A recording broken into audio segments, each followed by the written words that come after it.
అంతకుముందు 2010లో బాలకృష్ణ హీరోగా సింహా వంటి సంచలన విజయాన్ని సొంతం చేసుకున్నారు డైరెక్టర్ బోయపాటి శ్రీను. దాంతో బాలయ్యతో బోయపాటి సినిమా అనగానే ఆరంభం నుంచి లెజెండ్పై అభిమానుల్లో అమితాసక్తి నెలకొంది. ఈ సినిమాలో జగపతి బాబును విలన్గా చూపిస్తున్నారని తెలియగానే అందరూ ఆశ్చర్యపోయారు. అయినా జగపతి బాబు విలన్గా అలరించారు. ఈ సినిమాతో ఆయన కెరీరే ఓ మలుపు తీసుకుందని చెప్పవచ్చు. ఈ చిత్రాన్ని రామ్ ఆచంట, గోపీచంద్ ఆచంట, అనిల్ సుంకర, సాయి కొర్రపాటి కలిసి నిర్మించారు. ఇందులో రాధికా ఆప్టే, సోనాల్ చౌహాన్ నాయికలుగా కనిపించారు.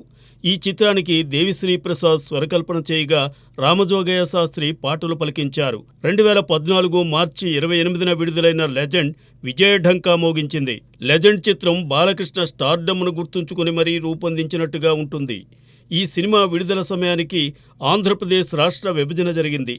ఎన్నికల సమయం ఆసన్నమైంది. ఆ సమయంలోనే బాలకృష్ణ తొలిసారి హిందూపురం శాసనసభ్యునిగా ఎన్నికల బరిలో దిగారు. దాంతో లెజెండ్ సినిమా ఘన విజయం ఆయనకే కాకుండా తెలుగుదేశం పార్టీకి కూడా కలిసి వచ్చిందని చెప్పవచ్చు.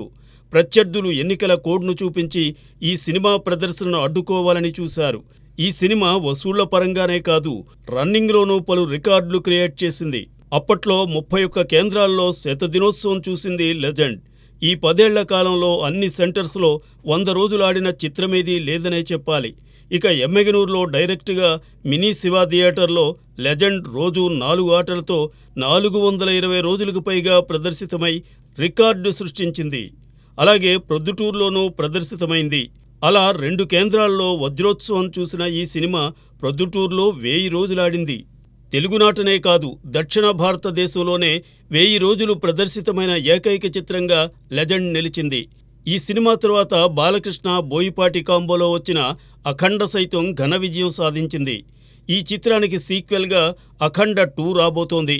ఏదేమైనా 10 ఏళ్ల క్రితం పాలిటిక్స్లో బాలయ్యకు భలేగా ఉపయోగపడిన లెజెండ్ ఈ నెల 30న మరోమారు రాబోతోంది.